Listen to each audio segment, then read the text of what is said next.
Dieu nous commande d'aimer, l'aimer lui, plus que tout, et de tout notre cœur, de toute notre âme, de tout notre esprit.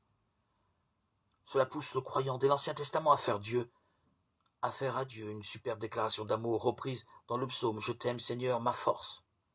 La Bible est tout entière traversée par la relation d'amour entre Dieu et son peuple, même si cette relation passe par des crises et des infidélités humaines. La primauté de l'amour envers Dieu est reprise par Jésus en réponse à la question du docteur de la loi qui voulait le mettre à l'épreuve.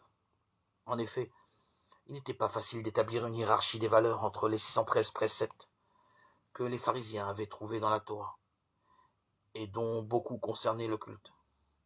Mais Jésus va sans hésiter à l'essentiel, l'amour. L'amour envers Dieu d'abord. Mais la mystique ne suffit pas, il faut y joindre la pratique très concrète de la charité à l'égard du prochain. C'est le second commandement semblable au premier.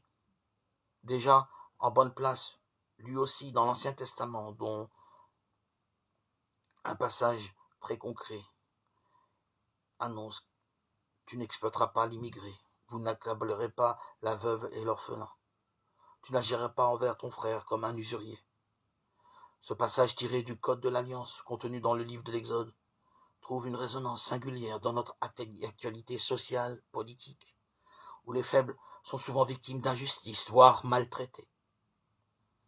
Pour ces domaines aussi, nous demandons au Seigneur, fais-nous aimer ce que tu commandes. Fais-nous obtenir ce que tu promets. Augmentons-nous la foi, l'espérance et la charité.